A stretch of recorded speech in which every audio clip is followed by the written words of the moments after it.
स्वागत है दोस्तों। आप सुन रहे हैं कहानी वार्ता। मैं हूं आप सबका दोस्त विक्रम। शुरू कर रहे हैं डॉन का मंत्री का अगला भाग, चौथा भाग।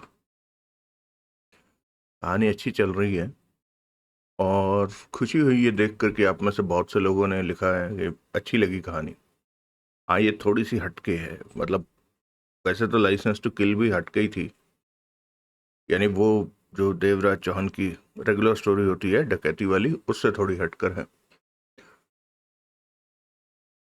मुझे पता है कि हमने थोड़ा कल लेट एपिसोड गया था, लेकिन उसका कारण ये था कि जो यहाँ पर बिजली की सप्लाई है वो अचानक से खराब हो गया था।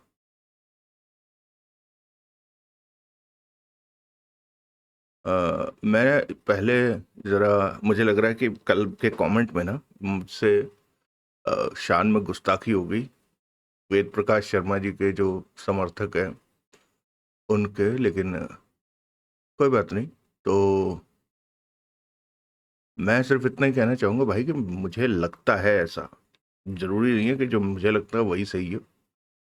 मुझे ना चीज़ की क्या हिम्मत मैं इतने बड़े आदमी के लिए कुछ कहूँ। मैं सिर्फ ये कह रहा था कि जो डिसइंटरेस्ट कैरी होता है, क्योंकि जिस हिसाब से वो जो उसकी भाषा शैली है वो आसानी से अट्रैक्ट नहीं करती, खासतौर पर तब जब आप उसे सुरेंद्र मोहन पाठक जी के नॉवेल्स के आगे कंपेयर करें, या फिर अनिल मोहन जी का तो खैर लिखने का अंदाज ही अलग है। चलिए खैर, बट आपने लिखा है कि वो वेद प्रकाश शर्मा का हीरो का बादशाह है क्या? शर्मा का नावल हीरो का बादशाह है विजय अल्फांसो सीरीज। ओके, अपना अपना टेस्ट है। मनीष चौधरी जी ने लिखा है विक्रम भाई जगह, लेकिन वैसे संतोष पाठक की कहानी भी जबरदस्त होती है, विशेष रूप से अश्विनी पंडित और पनौती, ये दो सीरीज बहुत है। अब इसमें भी मेरी अपनी एक राय है। जैसे जैसे कैरेक्टर है, अब संतोष पाठक जी ने अपने कैरेक्टर का नाम ही पनौती रख रखा है। लिखने वाला अपने कैरेक्टर की रिस्पेक्ट नहीं रख पा रहा है, तो यानी कुछ भी और नाम दे देते हैं यार। खैर, जाने दीजिए। शुरू करते हैं डॉन का मंत्री भाग 3।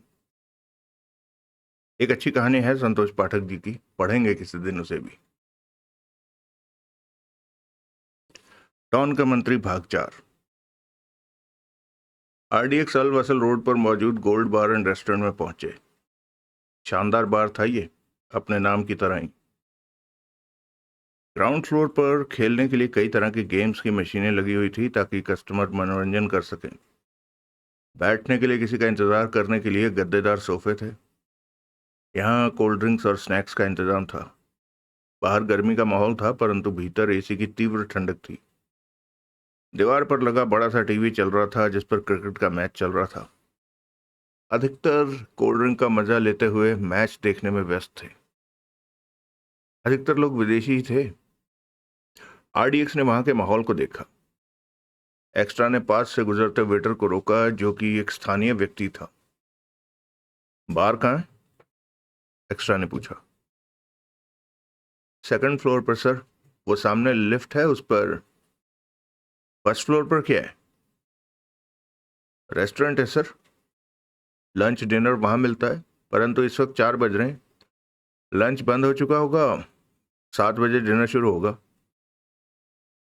बार तो खुला है। Yes sir. यहाँ का मैनेजर या मालिक कहाँ बैठता है? महमूद सर, वो तो सेकंड फ्लोर पर अपने ऑफिस में मिलेंगे, इस वक्त आराम कर रहे होंगे। मिस्टर महमूद मालिक हैं या मैनेजर?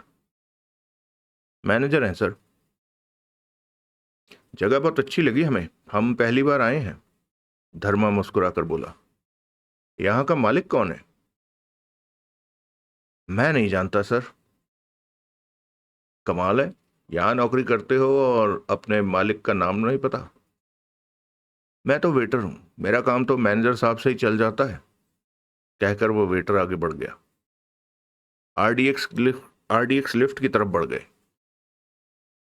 वो दूसरी मंजिल पर स्थित बार रूम में पहुंचे, जो कि काफी बड़ा था, परंतु इस वक्त लगभग खाली पड़ा था।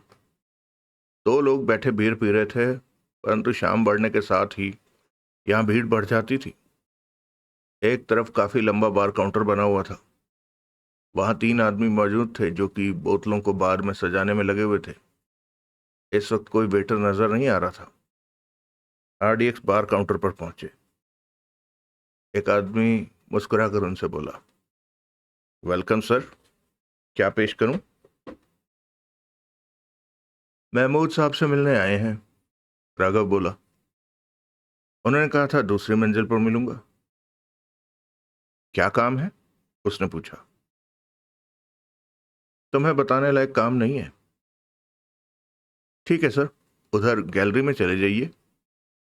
उसने 4 फीट चौड़ी एक गैलरी की तरफ इशारा किया। दूसरा दरवाजा मैनेजर साहब का है। राघव और एक्स्ट्रा उधर बढ़े। धर्मा बोला, मेरी क्या जरूरत है, मैं यहीं पर बियर लेता हूं। दोनों सिर हिलाकर आगे बढ़ गए। दोपहर का वक्त होने की वजह से हर तरफ शांति थी। उन्होंने गैलरी में प्रवेश किया तो सामने से एक वेटर ट्रे थामे आता दिखा। ट्रे में खाली गिलास रखे हुए थे। वो पास से गुजर गया। एक्स्ट्रा और राघव दूसरे वाले दरवाजे पर ठिठके, फिर दरवाजा खोलते हुए भीतर प्रवेश कर गए। ये एक सजा हुआ ऑफिस था। टेबल कुर्सियां मौजूद थी। एसी चल रहा था।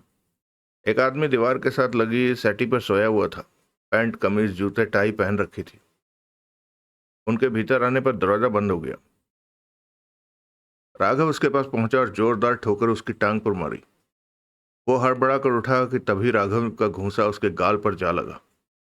उसके होंठों से कराह निकली और सिर दीवार से टकराया।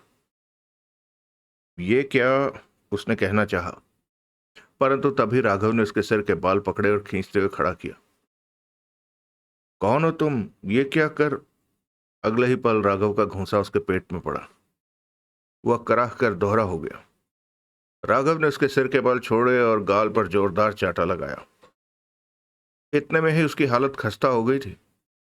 उसने राघव को धक्का दिया और तेजी से अपने टेबल के पास पहुंचा और ड्राज खोलते हुए रिवॉल्वर निकालकर उन दोनों की तरफ कर दी।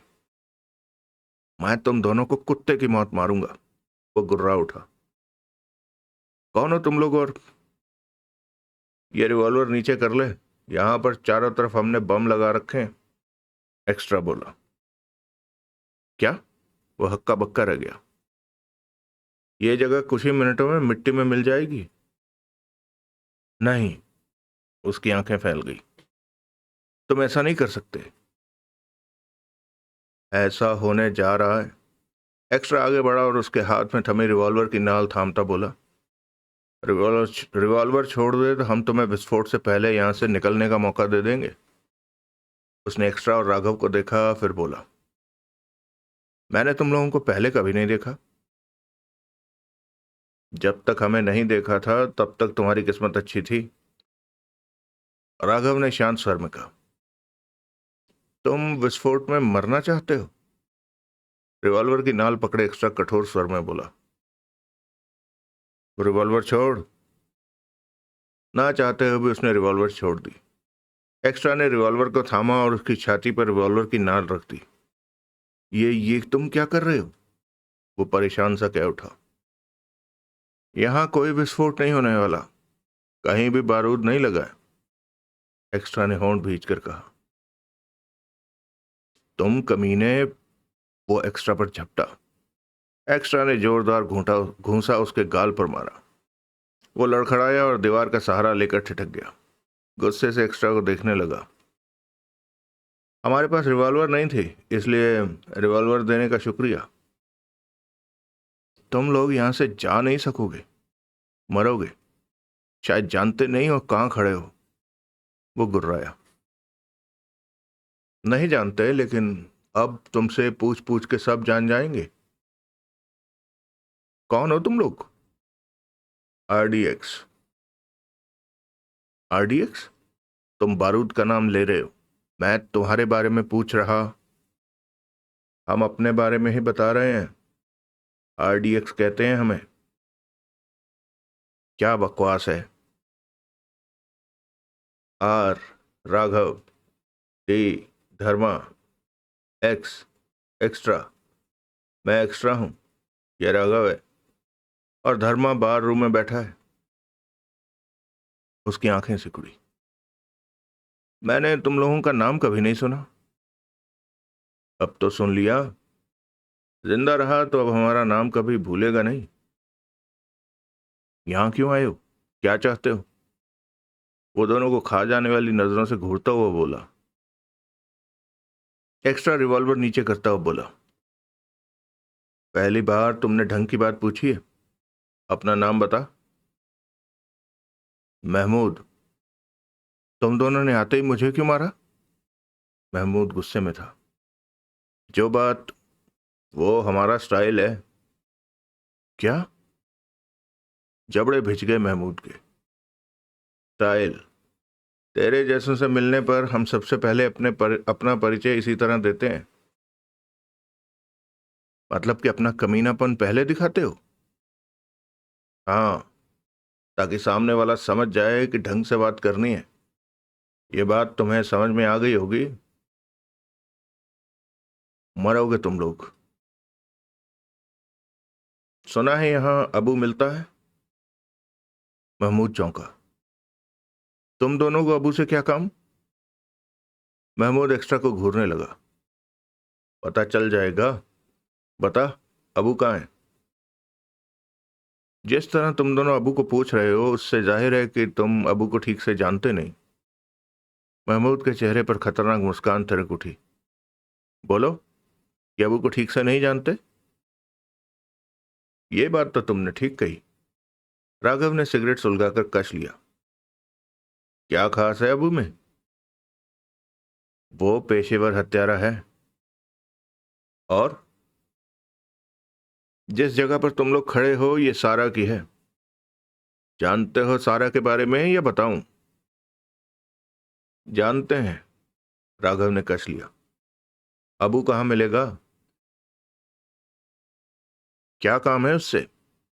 महमूद की आंखें सिकुड़ी। उसे मारना है। राघव ने शांत स्वर में कहा। क्या बकवास है? महमूद उखड़े स्वर में कह उठा। अबू को मारने तुम लोग यहां आ गए? पागल हो? वो है कहां? हमें उसके पास ले चलो। महमूद कुछ पल दोनों को देखता रहा, फिर बोला, तो वही के नहीं लगते हो? इंडिया से आए हैं। अबू को क्यों मारना चाहते हो? उसने मुस्तफा को मारा कल।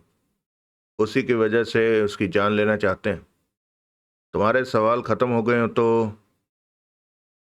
मुस्तफा तुम्हारा क्या था? महमूद के माथे पर बल पड़े। सवाल बंद कर। एक्स्ट्रा ने रिवॉल्वर की नाल महमूद की तरफ करके सख्त स्वर में कहा। अबू के पास चल। मैं उसे यहीं बुला देता हूं। महमूद गंभीर स्वर में बोला और टेबल की तरफ बढ़ा। नहीं, हमें उसके पास ले चल। राघव के दांत बिछ गए। मैं तुम्हारे सामने उसे आने को कहूंगा, इसके सिवाय कुछ नहीं कहूंगा, महमूद ने शांत स्वर में कहा और इंटरकॉम का रिसीवर उठाकर एक नंबर का बटन दबा दिया। कोई चालाकी की तो। एक्स्ट्रा ने अपने शब्द अधूरे छोड़ दिए। तुम्हारे सामने ही बात कर रहा हूं, महमूद गंभीर स्वर में बोला। तभी उधर से रिसीवर उठाया गया। बोल। अबू की आवाज महमूद के कानों में पड़ी। तेरे दो यार तेरे से मिलना चाहते हैं, मेरे ऑफिस में है। दूसरी तरफ से रिसीवर रख दिया गया। महमूद ने रिसीवर रखकर दोनों को देखा। तभी एक्स्ट्रा का घूंसा उसके चेहरे पर पड़ा। वो कराह कर पुनः पीछे की दीवार से टकराया। तभी एक्स्ट्रा ने आगे बढ़कर रिवॉल्वर की नाल उसकी छाती पर रख दी। तो तूने चाल चली दी? एक्स्ट्रा गुर्रा उठा। नहीं, मैं। ये कहने की क्या जरूरत थी कि तेरे दो यार मिलना चाहते हैं? इस बात में कोई चाल नहीं, महमूद ने गहरी सांस लेते हुए कहा। बेटे, ये खेल हमने बहुत खेले हैं। अब मैं ये कहूंगा कि तू हमें ठीक से नहीं जानता। बेहद खतरनाक स्वर था एक्स्ट्रा का। हम नाम के नहीं, काम के भी आरडीएक्स हैं। गलत मत समझो। मैं एक्स्ट्रा ने उसके खुले मुंह में नाल डाल दी। महमूद की आंखें फटी। चुप रहे ना। एक्स्ट्रा की आवाज में मौत के भाव थे। राघव ने धर्मा को फोन किया। बोल। धर्मा की आवाज कानों में पड़ी। इधर गड़बड़ हो गई है। महमूद ने अबू को खतरे का इशारा कर दिया है। समझ गया। इतना कहकर धर्मा ने फोन बंद कर दिया। राघव ने महमूद को घूरते हुए फोन जेब में रखा। एक्स्ट्रा ने उसके मुंह से रिवॉल्वर निकाली और जोरों का घूंसा उसके पेट में मारा। महमूद पीड़ा से चीखता हुआ दोहरा हुआ तो एक्स्ट्रा के चेहरे पर खतरनाक भाव नाच रहे थे। नजरें दरवाजे पर टिक गई। राघव फुर्ती से आगे बढ़ा और टेबल की तलाशी लेने लगा। जल्दी ही उसे रिवॉल्वर मिल गई। दोनों की नजरें मिली। वो आएगा? एक्स्ट्रा दरवाजे को देखते हुए बोला। कोई पक्का इंतजाम कर रहा होगा। राघव ने दांत भींच कर कहा। वो हमें खत्म करेगा। इसका मतलब कभी भी कुछ भी हो सकता है।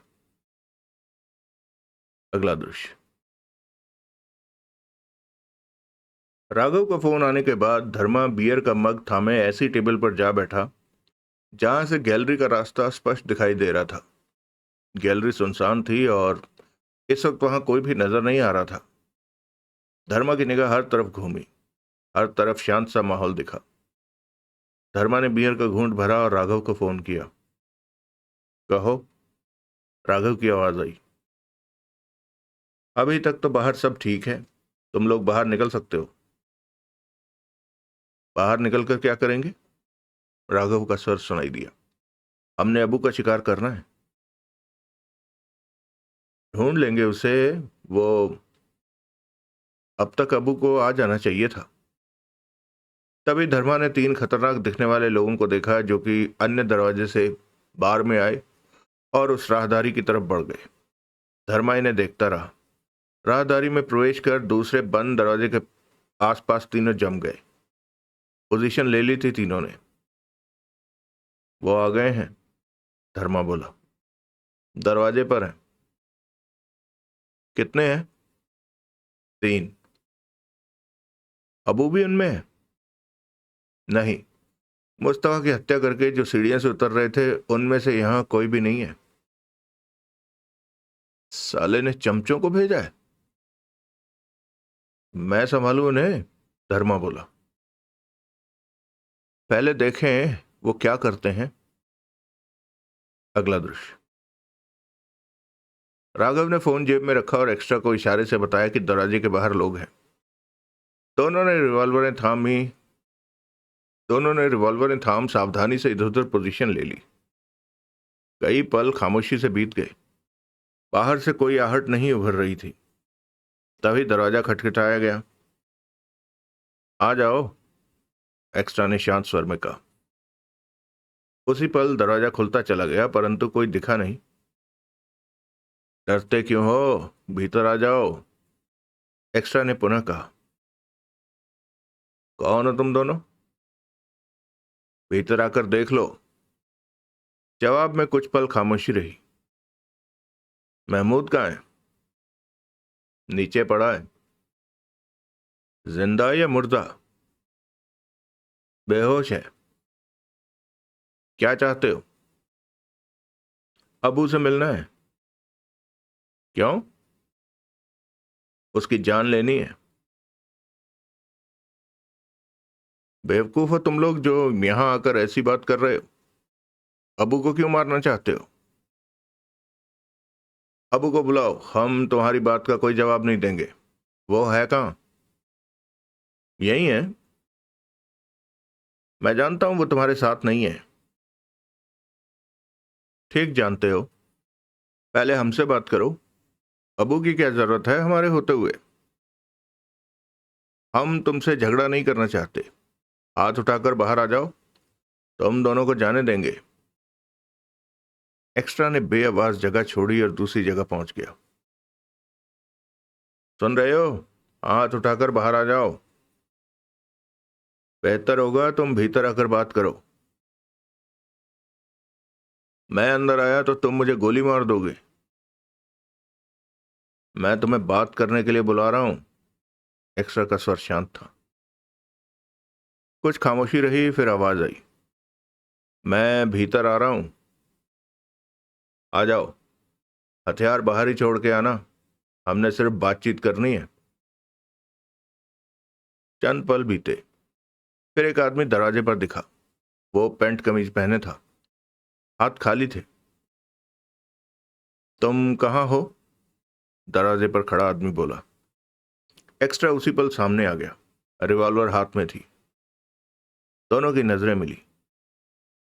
क्या बात करना चाहते हो तुम? मैं खाली हाथ हूं। एक्स्ट्रा के चेहरे पर खतरनाक मुस्कान उभरी और ट्रिगर दबा दिया। तेज आवाज के साथ गोली उसकी नाक में लगी और वो पीछे जा गिरा। तभी दरवाजे के बाहर खड़े दूसरे ने रिवॉल्वर वाला हाथ भीतर करके गोली चला दी। गोली टेबल पर जा लगी। साले! बाहर से चीखने की आवाज आई। धोखेबाजी करता है। जिसे गोली लगी थी वो नीचे गिरा पड़ा था, मर चुका था। एक्स्ट्रा रिवॉल्वर थामे दबे पांव दरवाजे की तरफ बढ़ने लगा। यह देखकर राघव ने ठीक दरवाजे के सामने पोजीशन ले ली। एक्स्ट्रा दरवाजे के पास पहुंचा। उसी पल रिवॉल्वर वाला हाथ बाहर उसकी तरफ करके जिधर से वहां खड़े आदमी ने गोली चलाई थी, एक साथ 2 बार ट्रिगर दबा दिया। गोली चलने के 2 धमाके गूंजे। चीख सुनाई दी और किसी के गिरने का स्वर। इसके साथ ही एक्स्ट्रा छोटी सी छलांग मारकर दरवाजे के बाहर पहुंचा। तीसरा अपने घायल साथी पर झुका हुआ था। एक्स्ट्रा को बाहर आते पाकर उसने संभलना चाहा, परंतु तब तक एक्स्ट्रा गोली चला चुका था, जो कि उसके कूले में लगी और वो नीचे गिरकर तड़पने लगा। एक्स्ट्रा को गैलरी के पार बार हॉल में धर्मा बियर पीता दिखा। वहां से 2 बारमैन भी इधर ही झांकते दिखे। राघव दरवाजे पर पहुंचा। नीचे पड़े दोनों घायलों को देखा। तीसरा मरा पड़ा था। दोनों के चेहरों पर खतरनाक भाव नाच रहे थे। राघव पलटा और टेबल के पास पहुंचकर इंटरकॉम का एक वाला बटन दबाया। उसने देखा था कि महमूद ने भी यही बटन दबाया था। रिसीवर कान से लगा लिया। कहो। उधर से रिसीवर उठाया गया। वो 3 मर गए हैं, राघव खतरनाक स्वर में बोला। और भेज। कौन हो तुम लोग? तेरी मौत। हिम्मत है तो सामने आकर मुलाकात कर। राघव गुर्रा उठा। हैरानी है कि यहां आकर मेरे आदमियों को मार रहे हो और इस तरह बोल रहे हो। तू अबू है? हाँ। तेरे को मारने आए हैं, मार के ही जाएंगे, यूं जाने वाले नहीं है। उधर से रिसीवर रख दिया गया। एक्स्ट्रा से नजरें मिली। हमें सावधान रहना चाहिए, वो कुछ करेगा। एक्स्ट्रा बार रूम की तरफ बढ़ गया। रिवॉल्वर अभी भी हाथ में दबी थी। उसे आते पाकर दोनों बारमैन हड़बड़ाकर एक तरफ हो गए। राघव भी पीछे आ रहा था। धर्मा अभी भी आराम से बैठा बियर के घूंट घूंट भर रहा था।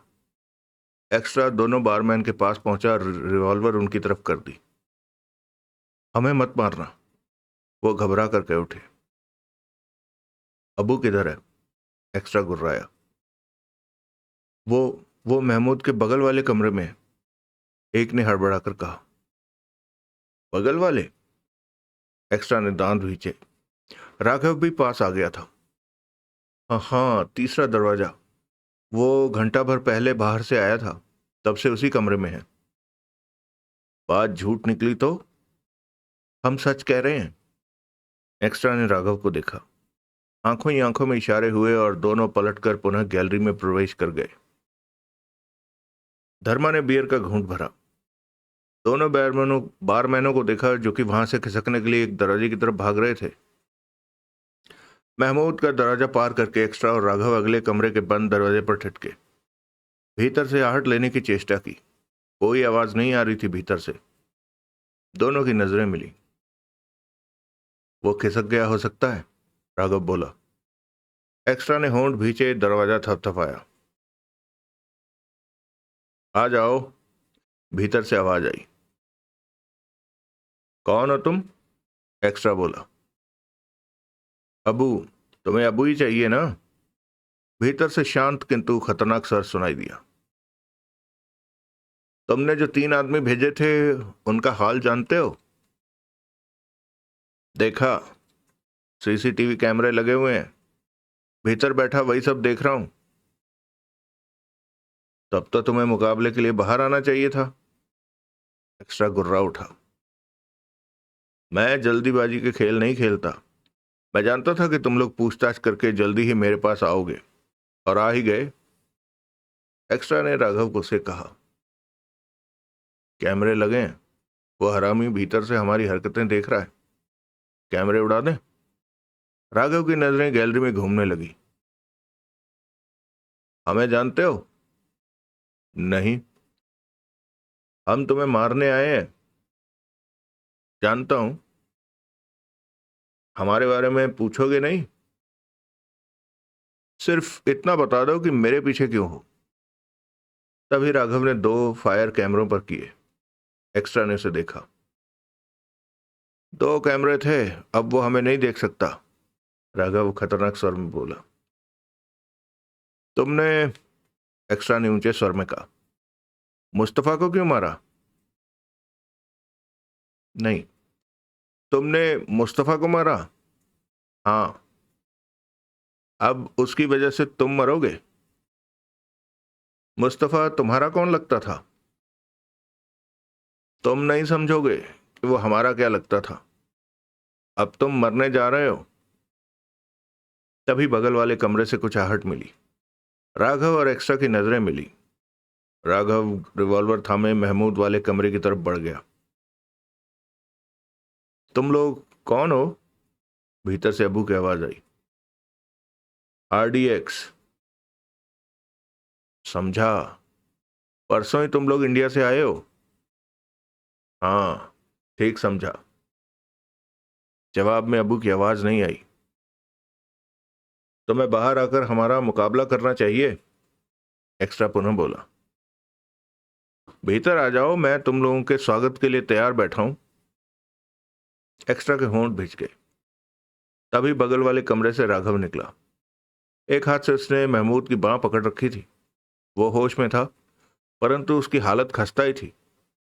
सिर का पिछला हिस्सा दीवार से टकराने की वजह से सूजा हुआ था। उसके चेहरे पर डर था। राघव उसे लेकर पास पहुंचा। एक्स्ट्रा के चेहरे पर जहरीले भाव नाच उठे।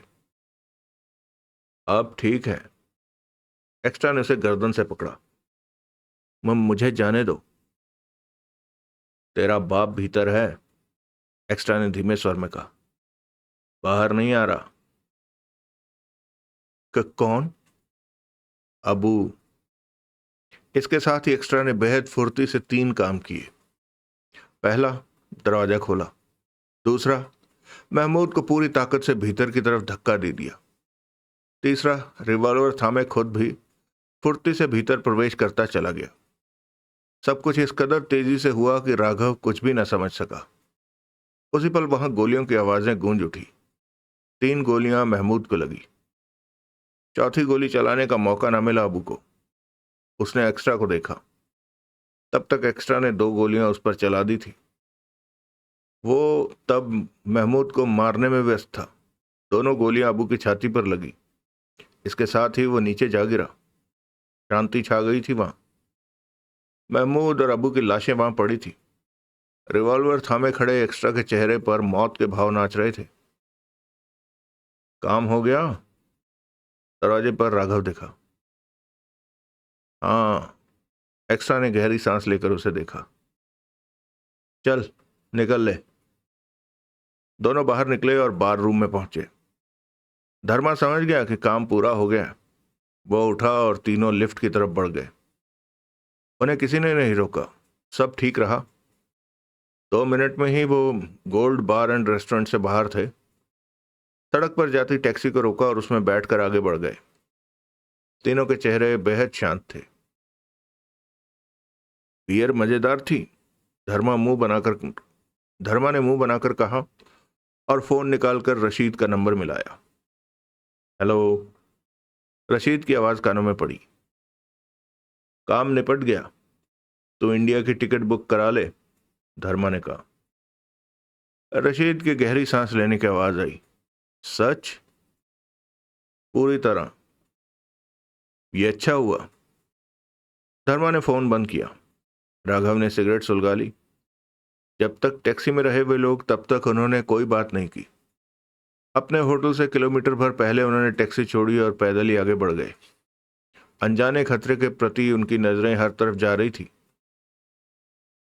अब हमें अपना काम शुरू कर देना चाहिए। नवाब अंसारी या माई के बारे में पता करना है कि ये किधर मिलेंगे। जगतार से हुई बातें याद रखो। उस हिसाब से हम माई की संस्था के सामने कुछ भी दम नहीं रखते। ऐसे खेल बहुत खेले हैं हमने। जरूर खेले हैं, परंतु इस बार मामला आसान नहीं लगता। जगतार से बात करनी पड़ेगी, वो हमें कुछ और भी बताएगा। मुझे नहीं लगता कि अब वो हमसे माई के बारे में बात करेगा। क्यों नहीं करेगा? धर्मा ने सोच भरे स्वर में कहा।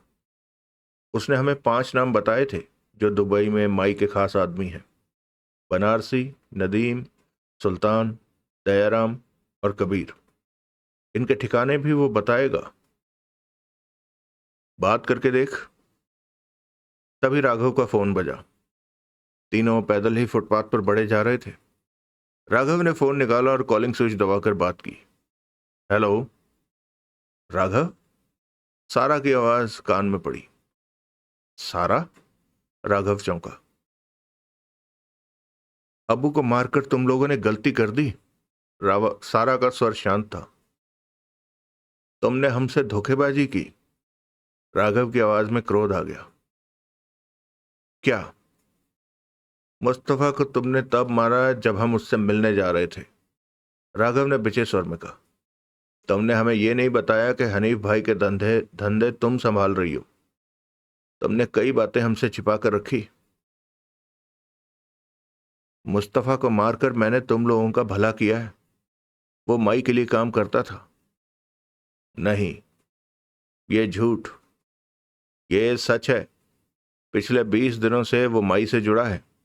ये बात ना तो जगतार को पता थी न रशीद को। मैं तुम्हारी बात पर विश्वास नहीं कर सकता। दुबई में रहकर मेरी बात का विश्वास नहीं करोगे तो क्या माई की बात का विश्वास करोगे? तुमने हमसे धोखेबाजी की है। तुम्हें बताना चाहिए था कि तुम हनीफ भाई के। मैंने जरूर तुम तीनों को यह बात बतानी थी। सोचा था कि मिलूंगी तो सब बताऊंगी। तो तुम्हें अब तक मिल लेना चाहिए था। मैं व्यस्त थी। अब मिलूंगी। वो होटल तो तुम लोगों ने छोड़ दिया। तुम्हारे आदमियों की वजह से। जुबैल को तुमने हमारे पीछे लगा दिया था। तुम तीनों के भले के लिए। बहुत चिंता है हमारी। क्यों ना हो। मुसीबत के वक्त तुम तीनों मेरे काम आए थे। हनीफ भाई से भी तुमने ही मिलवाया था। अब तुम पर विश्वास करने का मन नहीं करता। गलत बात मत करो। मुझे बताओ कहाँ हो तुम। मैं पहुंचती हूं। राघव के होंठ भिज गए। जवाब दो। कुछ देर बाद फोन करना, राघव ने कहा और फोन बंद कर दिया। राघव ने धर्मा और एक्स्ट्रा को सारी बात बताई। तीनों पैदल ही आगे बढ़ते जा रहे थे। अगर सारा ये बात ठीक कहती है कि मुस्तफा माई के लिए काम करने लगा था, तो फिर उसे मारकर ठीक ही किया उसने। हम मुस्तफा से बात करते और वो माई तक हमारे बारे में खबर पहुंचा देता। धर्मा बोला। लेकिन सवाल तो ये खड़ा होता है कि सारा को क्या पता था कि हम मुस्तफा से मिलकर उससे क्या बात करने वाले थे? यकीनन पता था उसे, तभी तो उसने मुस्तफा की हत्या करवाई। कैसे पता लगा? हमें यह नहीं भूलना चाहिए कि सारा हनीफ भाई की जगह ले चुकी है। उसके अपने तगड़े सोर्स होंगे। आरडीएक्स की नजरें मिली। होटल करीब आ गया था। हमें सारा से मुलाकात करनी चाहिए, एक्स्ट्रा ने कहा। मैं भी यही सोच रहा हूं, धर्मा बोला। तुम दोनों का यही ख्याल है तो मुझे क्यों एतराज होगा, राघव बोला। सारा हमारे काफी काम आ सकती है। वो हमें नवाब अंसारी तक पहुंचने का रास्ता बता सकती है। जितना वो माई के बारे में जानकारी रखती होगी उतनी जानकारी दूसरों के पास नहीं होगी, धर्मा ने सोच भरे स्वर में कहा। सारा का पूरी तरह विश्वास करना ठीक होगा, राघव ने पूछा। सारा का हम उतना ही विश्वास करेंगे जितना करना ठीक होगा। हम ये ध्यान रखेंगे हमेशा कि सारा अब वो सारा नहीं है। सारा खतरनाक गैंग मास्टर बन चुकी है। वो अब एक हद तक ही हमारे काम आ सकती है। ये भी हो सकता है कि हमारे द्वारा वो माई से अपना कोई मतलब साधने की चेष्टा करे। वो ऐसा कुछ कुछ करे तो हमें उसकी चाल पहचाननी होगी। लगता है सारा से मुलाकात के साथ ही हमारे लिए खतरों की शुरुआत हो रही है। ये बात ठीक कही तुमने। अगला दृश्य। सारा का फोन आया। हम तुमसे मिलने को तैयार हैं, राघव बोला। ये ठीक फैसला किया, सारा की आवाज कानों में पड़ी। तुम्हें अकेले आना होगा, बिल्कुल अकेले। हाँ, अकेले ही आऊंगी। कहाँ मिलते हो, बोलो। जगह तुम बताओ। मेरी किसी जगह पर आना पसंद करोगे? हम तुमसे अकेले में मिलना चाहते हैं, तुम्हारी जगह पर नहीं। ठीक है, सिद्दीकी रोड पर पोस्ट ऑफिस है, वहां आ जाओ। उसके बाद जगह का चुनाव कर लेंगे। अभी? मैं तो फुर्सत में हूं, बेशक अभी आ जाओ। 1 घंटे बाद हम सिद्दीकी रोड के पोस्ट ऑफिस के बाहर मिलेंगे, कहकर राघव ने फोन बंद किया और एक्स्ट्रा को देखकर कह उठा। अब सारा के पास वक्त ही वक्त है। जैसा कि वो कहती है, अबू के अबू के मारने से पहले उसके पास वक्त नहीं था। सब हरामी है, एक्स्ट्रा बड़बड़ा उठा। अगला दृश्य। सिद्दीकी रोड के पोस्ट ऑफिस के बाहर सारा कार में बैठी मिली। उसने पैंट और स्कीवी पहन रखी थी। इस वक्त वो चुलबुली युवती से ज्यादा कुछ नहीं लग रही थी। आरडीएक्स ने टैक्सी छोड़ी और उसकी कार में आ बैठे। धर्मा आगे सारा की बगल में बैठा था, एक्स्ट्रा और राघव पीछे। सारा ने कार आगे बढ़ा दी। कहाँ चल रही हो, धर्मा बोला। जहां तुम कहो, सारा मुस्कुराई। ऐसी जगह पर चलो जहां आराम से बात हो सके, धर्मा ने कहा। पास ही चल शहबाब क्लब है, वहां चलना ठीक रहेगा, सारा बोली। उधर तुम्हारे आदमी तो नहीं? शक मत करो, मैं अकेली हूं और किसी को नहीं पता कि मैं किधर हूं, सारा ने कहा। कार सड़क पर दौड़े जा रही थी। क्लब में कोई तुम्हें पहचान सकता है? कई लोग मुझे पहचान लेंगे, लेकिन कोई फर्क नहीं पड़ता। हम वहां प्राइवेट कमरा ले लेंगे, पीछे बैठा राघव कह उठा। हम तुम्हें खास नहीं जानते सारा। पहली मुलाकात तब हुई जब तुम अस्पताल में मिली। इलाज के लिए तुम्हें पैसों की जरूरत थी तो वो हमने दे दिए। उसके बाद तुम ठीक हुई तो हनीफ भाई इंडिया आया हुआ था और वो दुबई जाने वाला था। हमने तुम्हें हनीफ भाई के हवाले कर दिया कि दुबई में तुम्हें कोई अच्छी सी नौकरी दिला दे। तुम दुबई चली गई। उसके बाद एक आध बार हमारी फोन पर बात हुई थी बस।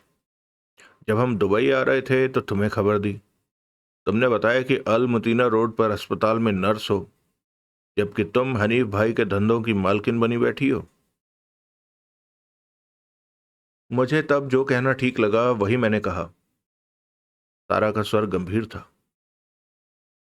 तब मेरे मन में था कि बहुत जल्द तुम तीनों से मिलकर सारी बात बता दूंगी, लेकिन तुम्हारे बिताए बिना ही तुम्हारी असलियत पता चल गई। बुरा हुआ, सारा मुस्कुरा पड़ी। तुम जानते थे कि हम दुबई क्यों आ रहे हैं? तभी सारा ने कार को एक इमारत में ले जा रोका और इंजन बंद कर दिया। चारों बाहर निकले। यहाँ पार्किंग में काफी कारें खड़ी थी। सामने ही मोतीना क्लब का नियॉन साइन बोर्ड चमक रहा था। शाम ढलने को थी। शहर में रोशनियां जलनी शुरू हो गई थी। आसमान काला पड़ता जा रहा था। अगला दृश्य। चारों क्लब के कमरे में बैठे थे। कमरे में एक तरफ बेड लगा हुआ था, दूसरी तरफ चंद कुर्सियां और टेबल थे। ये कमरा क्लब वाले मीटिंग के लिए देते थे और घंटों के हिसाब से पेमेंट लेते थे। आरडीएक्स कुर्सियों पर बैठे थे, जबकि सारा चेहरे पर सोच के भाव ओढ़े दाएं हाथ की मुट्ठी को बाएं खुली हथेली पर धीमे धीमे मार रही थी। फिर एक एक ठिठकी और आरडीएक्स को देखकर बोली, सबसे पहले तो ये बात जान लो कि मैंने जो कुछ भी किया तुम तीनों के भले के लिए किया।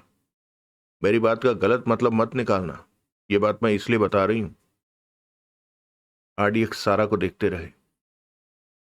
जब मैं इंडिया में तुम लोगों से मिली थी तब नहीं जानती थी कि तुम लोग आरडीएक्स हो। हनीफ भाई के साथ मैं दुबई आ गई। हनीफ भाई जैसा भी काम करता था, लेकिन वो अच्छा इंसान था। कुछ दिन मैं उसके साथ रही। मैं उसे अच्छी लगी तो उसने कहा कि मैं उसकी बेटी बनकर उसके साथ रह सकती हूँ। मैंने हामी भर दी। हम दोनों में अच्छी पटी। धीरे धीरे मैंने उसके धंधों को देखना शुरू कर दिया। पहले तो हनीफ भाई ने मुझे मना किया कि मैं उसके धंधों से दूर रहूं, लेकिन मेरे ना मानने पर खामोश हो गया। मैं उसके धंधों में पूरी तरह दखल देने लगी। आरडीएक्स खामोशी से उसे देख रहे थे। साल भर में ही मैंने हनीफ भाई के अधिकतर धंधों को संभाल लिया। इससे हनीफ भाई को आराम मिला। मैंने हनीफ भाई से बेहतर ढंग से उसके धंधों को संभाला था, उसके काम आगे बढ़ाए थे। उन्हीं दिनों किसी ने हनीफ भाई की कार में बम विस्फोट कर दिया। हनीफ भाई बुरी मौत मरा, जिसका अफसोस मुझे आज भी है। किसने मारा हनीफ भाई को? एक्स्ट्रा ने पूछा। नहीं मालूम हो सका, जबकि कोशिश बहुत की मैंने। सारा ने सिर हिलाया। कुछ पलों की खामोशी के बाद सारा ने पुनः कहा, हनीफ भाई की मौत के बाद उसके सारे धंधों की मालकिन मैं बन गई। मौत से 2 दिन पहले हनीफ भाई ने अपनी वसीयत तैयार की थी, जिसमें स्पष्ट लिखा था कि उसकी मौत के पश्चात मैं उसकी हर चीज की मालकिन हूं। तगड़ा हाथ मारा, राघव बोला। हनीफ भाई की चीजों की मालकिन बनना आसान नहीं था। उसके कई आदमियों ने आवाज उठाई, उन्हें मारना पड़ा। बहुत कठिन सफर रहा मेरा, सारा ने गंभीर स्वर में कहा। मैंने कई धंधों को समेट लिया, क्योंकि हनीफ भाई ने बहुत बड़ी दौलत छोड़ी थी। वही बहुत थी मेरे लिए। मन लगा रहे इसलिए ड्रग्स का धंधा चालू रखा। इस तरह दुबई में मेरी कट रही है। आरडीएक्स खामोश ही रहे। सारा पुनः बोली, हनीफ भाई मुझे तुम तीनों के बारे में बता चुके थे कि तुम तीनों खतरनाक हो। मैं भी तुम तीनों के बारे में जान चुकी थी। जब तुम्हारा फोन आया मुझे कि तुम लोग दुबई आ रहे हो, तुम्हारे रहने का इंतजाम करूं, तो मुझे खटका हुआ। तुम लोग खामखा तो दुबई आने वाले नहीं थे। मेरे मन में आया कि मैं जानूं तुम लोग क्यों आ रहे हो। सीधे पूछना भी ठीक नहीं। मैंने होटल में तुम लोगों के लिए स्वीट बुक करवाया, जिसकी जानकारी मैंने तुम्हें फोन पर दे दी थी, परंतु स्वीट में माइक्रोफोन लगा दिए। तो तुमने हमारी बातें सुनी? हाँ, उसी से तो जाना कि तुम लोग माई के मंत्री नवाब अंसारी को खत्म करने आए हो और इसी सिलसिले में मुस्तफ़ा से मिलने जा रहे हो। तो मैं चौंकी, क्योंकि मुझे खबर मिल चुकी थी कि कुछ दिनों से मुस्तफ़ा माई के आदमियों से जुड़ गया है।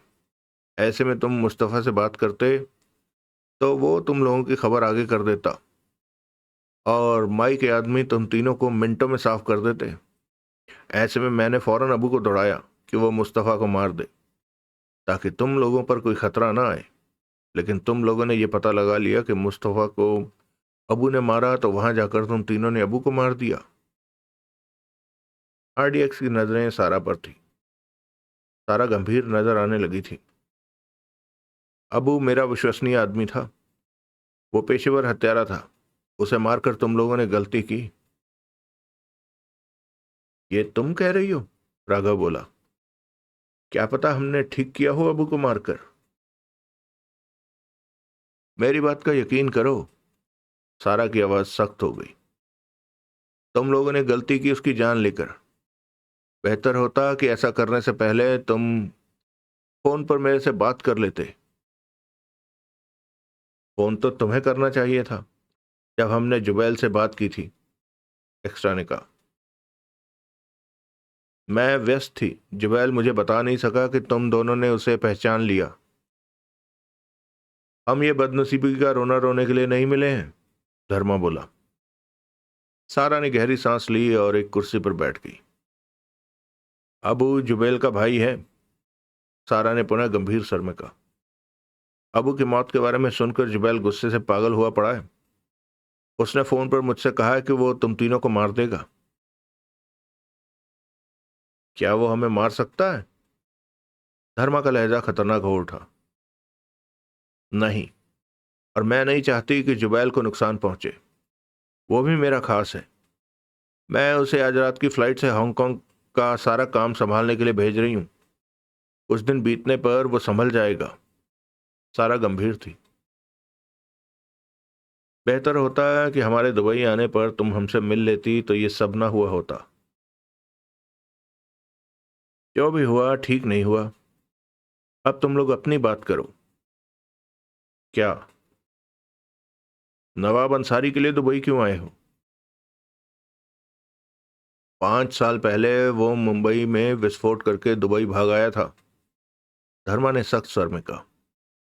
उस विस्फोट में मेरी माँ बहन मारी गई थी और हमें नहीं मालूम था कि वो दुबई में है। पता लगा तो यहां आ गए। कुछ दिन पहले ही वो इंडिया से लौटा है। बहुत जानकारी रखती हो माई के आदमियों के बारे में। रखनी पड़ती है। सारा खतरनाक अंदाज में मुस्कुराई। इंडिया में नवाब अंसारी देवराज चौहान की वजह से हमारे हाथों से निकल गया। वैसे उसमें गलती देवराज चौहान की भी नहीं थी, वो भी बुरे हालात में फंस गया था। डकैती मास्टर देवराज चौहान की बात कर रहे हो? हाँ, वही। सारा सोचों में डूबी पुनः दाएं हाथ का घूंसा बाईं हथेली पर धीमे धीमे मारने लगी। हम नवाब अंसारी को मारना चाहते हैं। सारा ठिठकी। आरडीएक्स को देखा। यह आसान नहीं है, नामुमकिन जैसा है, सारा ने गंभीर स्वर में कहा। क्यों? माई की ताकत से तुम अनजान हो। वो कई डॉनों से बढ़कर डॉन है। उसके संबंध दुनिया भर के कई अंडरवर्ल्ड सरगनाओं से है। दुनिया के बड़े बड़े फायदों वाले धंधों में माई का पैसा लगा हुआ है। माई वो है जिसे छुआ नहीं जा सकता, और नवाब अंसारी तो माई का सबसे खास है। दुबई में उसे डॉन का मंत्री कहा जाता है। माई के काम नवाब अंसारी के बिना बहुत धीमे पड़ जाते हैं। इससे तुम लोग नवाब अंसारी की अहमियत समझ सकते हो, सारा ने गहरी सांस लेकर कहा। तो तुम कहना चाहती हो कि हम इंडिया वापस चले जाएं? राघव कड़वे स्वर में बोला। सारा ने राघव को देखा, परंतु उलझनों में फंसी खामोश रही। हम वापस तभी जाएंगे जब नवाब अंसारी को मार देंगे, एक्स्ट्रा ने कठोर स्वर में कहा। सपने जैसा लगता है ये सुनना, सारा बोली। सपना हकीकत में कैसे बदलता है ये तुम देखना। असंभव बात मत करो। तुम लोग शायद माई के बारे में कुछ नहीं जानते। वो गली मोहल्ले जैसी दादा नहीं है। हम बड़े बड़ों को निपटा चुके हैं। सारा ने होंठ भींचकर आरडीएक्स को देखा। माई कौन है? राघव ने पूछा। माई? सारा की निगाह राघव पर गई। हाँ, माई कौन है ये तो तुम्हें पता ही होगा। सारा पुनः हाथ का मुक्का बाईं हथेली पर मारने लगी। मैं नहीं जानती माई कौन है, सारा बोली। क्या जानती हो माई के बारे में? सारा कुछ पल खामोश रही, फिर कह उठी। माई किसी का नाम नहीं है, ये औहदे का नाम है। जो भी माई की संस्था को संभालेगा वो कोई औरत ही होगी और उसे माई कहकर पुकारा जाएगा। उसका अपना नाम नहीं चलेगा। तुमने पता तो लगाया होगा कि माई की हकीकत क्या है? सारा मुस्कुरा पड़ी। चुपके से पता लगाने की बहुत कोशिश की, परंतु पता नहीं चल सका। मेरे ख्याल से किसी को भी पता नहीं चल सकता। माई किसी के सामने नहीं आती, सिर्फ आदेश देती है और काम होते चले जाते हैं। अगर किसी मौके पर माई को सामने आना भी पड़ता है तो उसका चेहरा इस तरह ढका होता है कि चेहरे को देख पाना संभव नहीं होता। जो माई बनी हुई है उसके असली चेहरे को कौन जानता है? चंद बड़े ओहदेदार। ऐसे लोगों की संख्या 3 है, परंतु वो कौन है मैं नहीं जानती। माई के खासम खास कौन कौन है मैं नहीं जानती, परंतु एक पर शक है। जाबर हो सकता है। जाबर? हाँ, वो इस संस्था से शुरू से ही जुड़ा हुआ है और बड़े ओहदेदारों में माना जाता है। कहाँ रहता है ये जाबर? नहीं जानती। इस संस्था से जुड़े खास खास ओहदेदारों के ठिकाने के बारे में कोई भी नहीं बता सकता। ये बहुत सतर्क रहते हैं और इनके आदमी भी नहीं जानते कि ये कहाँ रहते हैं। यहाँ तक कि आपस में भी नहीं जानते कि कौन कहाँ रहता है। इनका संबंध फोन पर ही रहता है। जरूरत पड़ने पर ये मिलने की जगह तय कर लेते हैं। इतनी गोपनीयता क्यों? ताकि एक खतरे में पड़े तो दूसरे के बारे में न बता दे। तुम कईयों के बारे में जानती होगी कि कौन कहाँ रहता है। बड़े ओहदेदारों में जाबर के बारे में ही जान पाई हूं। सारा ने बड़े गंभीर स्वर में कहा। कहाँ मिलता है जाबर? रहने दो, इस मामले में हाथ मत डालो। सारा पुनः अपना दायां हाथ मुक्के के रूप में बाईं हथेली पर मारने लगी। हमें नवाब अंसारी चाहिए। उसके खुले में आने का इंतजाम करो। उसके पास पहुंचने की कोशिश मत करो, सफल नहीं हो सकोगे। बेहतर होगा कि तुम हमें नवाब अंसारी के बारे में बता दो। नहीं जानती उसके बारे में। जाबर के बारे में बताओ। सारा ने आरडीएक्स पर नजर डाली। मुझे सोचने का मौका दो। तुमने इस बारे में क्या सोचना है? धर्मा के माथे पर बल पड़े। बहुत कुछ सोचना है। तुम तीनों के भले के लिए सोचना है। मैं नहीं चाहती कि तुम में से किसी को नुकसान पहुंचे। मैं सोचूंगी कि कैसे तुम लोग नवाब अंसारी को पा सकते हो। जाबर के बारे अभी नहीं। मैं नहीं चाहती हम लोग कोई गलती करें। मुझे रास्ता निकालने की कोशिश कर लेने दो। सारा ने मुक्का हथेली पर मारते हुए कहा। इतने भी जल्दी क्या है जाबर के बारे में जानने की? आरडीएक्स की नजरें सारा पर थी। सारा के माथे पर बल पड़े हुए थे। माई के आदमियों के नाम बताओ। सैकड़ों हैं। किसका नाम बताऊं? दो चार नाम तो बताओ जो दुबई में जाने जाते हैं। बनारसी, सुल्तान, कबीर, कई हैं। नाम जानकर क्या करोगे? आरडीएक्स को इस बात की तसल्ली हुई कि सारा ठीक कह रही है। जगतार ने भी इन नामों का जिक्र किया था। इन लोगों के ठिकाने का तो तुम्हें पता होगा। धर्मा बोला। पता है, लेकिन तुम लोग जानकर क्या करोगे? इन लोगों को छेड़ने से कुछ फायदा नहीं, बल्कि मई तक खबर पहुंच जाएगी कि आरडीएक्स दुबई में नवाब अंसारी को मारने आ पहुंचे। उसके बाद तुम लोगों को चैन नहीं मिलेगा। दौड़ते ही रहोगे और माई के आदमियों के हाथों मारे जाओगे। तुम लोग कुछ भी सही, माई से टक्कर नहीं ले सकते। फिर भी लेना चाहते हो तो सोच समझ कर आगे बढ़ो। मुझे सोचने दो। शायद मैं माई के बारे में बढ़िया ढंग से सोच सकूं। आखिर माई तक, नवाब अंसारी तक पहुंचने का कोई रास्ता तो होगा। राघव के होंठ भिजे।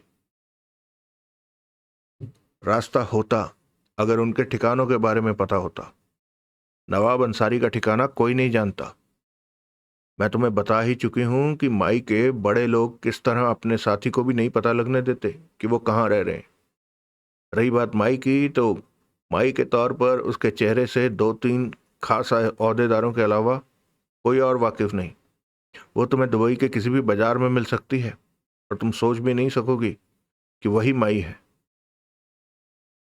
ये तो समस्या वाली बात है, एक्स्ट्रा कह उठा।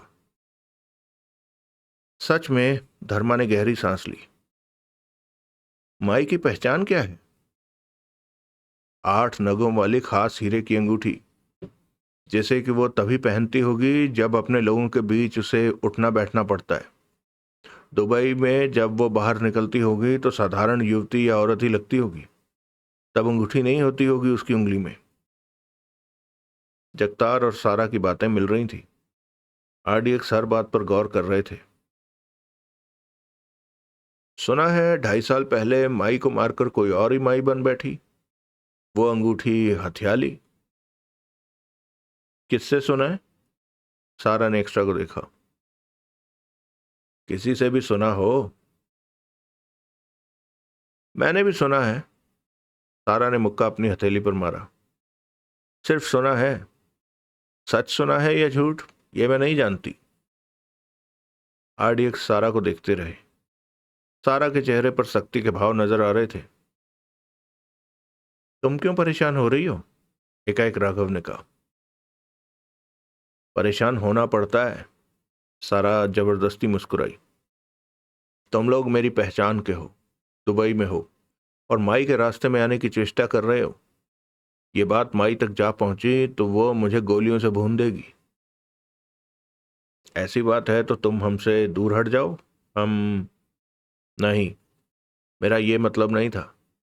तुम लोगों ने बुरे वक्त पर मेरी सहायता की थी, अब मैं तुम लोगों के काम आने से पीछे नहीं हट सकती। किसी का एहसान मैं कभी नहीं भूलती, लेकिन तुम लोग जल्दी मत करो, सब्र के साथ आगे बढ़ो। मैं तुम लोगों को कोई रास्ता बताऊंगी, मुझे सोचने दो। तब तक तुम तीनों कुछ नहीं करोगे। सोचने में कितना वक्त लोगी तुम? कल का दिन मुझे दे दो, परसों हम मिलेंगे, सारा ने उठते हुए कहा। ठीक है, परसों मिलेंगे, धर्मा होंठ भींचे कह उठा।